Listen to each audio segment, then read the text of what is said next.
C'est qu'aujourd'hui, on voit souvent des débats entre e-sport et sport. Est-ce que l'e-sport est un sport? Est-ce que le sport peut être assimilé à de l'e-sport? L'e-sport, c'est de l'e-sport, le sport, c'est du sport. Maintenant, les deux peuvent très bien vivre ensemble sans aucun problème. Je m'appelle Abdoulaye Sarr, j'ai été joueur pro FIFA, si ce n'est semi-pro, parce qu'à l'époque, il n'y avait pas tout l'aspect contractuel avec les clubs de foot dans l'e-sport comme on peut le voir aujourd'hui. Ensuite, j'ai été youtubeur FIFA, maintenant je suis youtubeur foot et j'ai également été commentateur e-sport en français ou en anglais pour Electronic Arts ou pour des médias.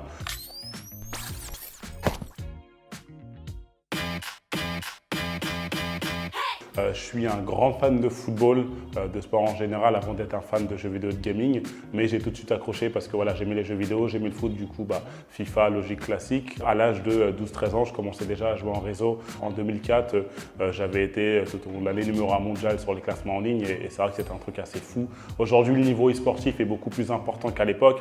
Mais déjà à l'époque, je me disais, il y a quelque chose à faire et ça m'amusait de punir des pères de famille à cette époque-là en ligne. Aujourd'hui, beaucoup de compétitions ont lieu en ligne, en réseau. À l'époque, tout le monde n'avait pas forcément déjà de connexion Internet. Ensuite, tout le monde n'avait pas forcément d'abonnement pour pouvoir jouer en ligne parce que c'était payant. Et on jouait dans notre chambre avec nos frères, nos potes, nos sœurs, etc. Et puis, on était là à s'affronter tous ensemble. Alors qu'aujourd'hui, on va se retrouver dans une partie en réseau pour s'affronter, se challenger, que ce soit du coup depuis chez nous dans notre chambre ou pour une compétition beaucoup plus importante. Aujourd'hui, il y a beaucoup de clubs de sport, que ce soit des clubs de foot type le Paris Saint-Germain, l'Olympique Lyonnais, le LOSC ou bien même des franchises en NBA sur d'autres jeux du coup qui de leur côté prennent part de façon active au phénomène e-sport en recrutant des joueurs, en les mettant sous contrat, en sponsorisant, en labellisant des compétitions, etc. Donc aujourd'hui, on peut vraiment se considérer comme un athlète e-sportif. La grande distinction, c'est aussi au niveau des mœurs. Je me souviens que moi, à l'époque, quand j'avais 12 ans, 13 ans, 14 ans, j'étais un peu perçu comme le geek du collège, puis ensuite du lycée, qui était dans sa chambre, qui faisait que de jouer. Et aujourd'hui, en fait, comme ça se démocratise beaucoup, on voit de plus en plus de personnes traiter les e-sportifs un peu comme des athlètes, comme des sportifs à haut niveau. Et voilà. Donc là, voilà, l'e-sport aujourd'hui, c'est deux personnes via le biais d'un jeu vidéo qui vont s'affronter, tout simplement. Voilà, donc jeux vidéo, compétition, et puis aujourd'hui avec le développement Internet, aujourd'hui avec le développement Stade, Twitch, YouTube Gaming, etc. Aujourd'hui, ce qui manque à l'e-sport, c'est une fédération qui est vraiment là, entre guillemets, pour faire en sorte à ce que les événements soient vraiment gérés avec les meilleurs cadres possibles. Aujourd'hui, on a toujours un peu ces faux débats, on a toujours d'un côté, au niveau des mœurs, les e-sportifs c'est quoi? C'est des gens qui sont devant un écran, qui sont un peu débiles, alors qu'ils sont des idées fausses, bien sûr. Les e-sportifs, il y a des profils qui sont vraiment phénoménaux, incroyables.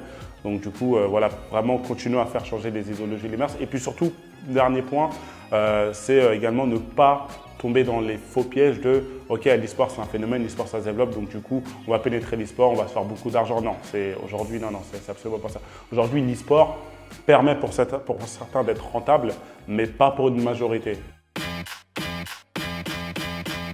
La qualité la plus importante, c'est la maîtrise mentale, morale, avant même de savoir maîtriser son jeu, etc. Aujourd'hui, le plus compliqué pour un e-sportif, c'est pas d'être bon, mais c'est d'être régulier, d'être bon sous plusieurs années. En 5 points, ce qu'il faut pour être un bon e-sportif aujourd'hui, je dirais mental, maîtrise, skills, ensuite concentration, ultra important, et puis régularité. En synthèse, comment on passe d'un passe-temps à un niveau e-sportif professionnel? Le niveau de jeu, le fait de croire en soi et du coup d'y aller, de se lancer, parce qu'il faut toujours se lancer quoi qu'il en soit, sinon… Puis ensuite, le fait de se mettre dans sa tête qu'on a pour objectif d'être un joueur e-sportif et plus forcément un joueur entre guillemets amateur, semi-amateur ou lambda. Quand j'ai arrêté les compétitions e-sportives, il y a plusieurs années maintenant, j'avais commencé à rédiger pas mal d'articles, pas mal de tutoriels sur des blogs. Donc c'était des tutoriels pour apprendre les gestes techniques, la défense, les stratégies, l'attaque, etc. sur FIFA, apprendre à gérer son mental, son moral dans des compétitions. Et je me souvenais que souvent, bon déjà il y avait beaucoup de commentaires et ça franchement ça faisait assez chaud au corps, mais souvent il y avait beaucoup de commentaires qui disaient « Ouais merci, t'es mon professeur préféré, limite je prends plus de plaisir avec toi qu'avec mon prof de mathématiques ». Alors attention, dites pas ça, parce que votre prof de mathématiques, il vous apprend derrière à gérer vos factures. Moi je vous apprends à savoir jouer à la console, c'est pas pareil. Mais en clair, voilà, c'est venu de là et au final, je me suis dit pourquoi pas mettre un diminutif, le prof, assez drôle, sachant qu'il n'y a aucun aspect de prétention, c'est venu vraiment de la communauté, pas forcément de moi. Si je prends les jeux de sport, typiquement, les Français ont toujours fait partie des meilleurs joueurs et il y a quelques années auparavant, les Français étaient les meilleurs joueurs de sport, surtout sur les licences footballistiques. Typiquement Bruce Granet ou Walid Tebane qui ont été plusieurs fois champions du monde sur leur jeu. Je parlais d'Anna Sophie juste avant, d'Adrien Vieux, etc.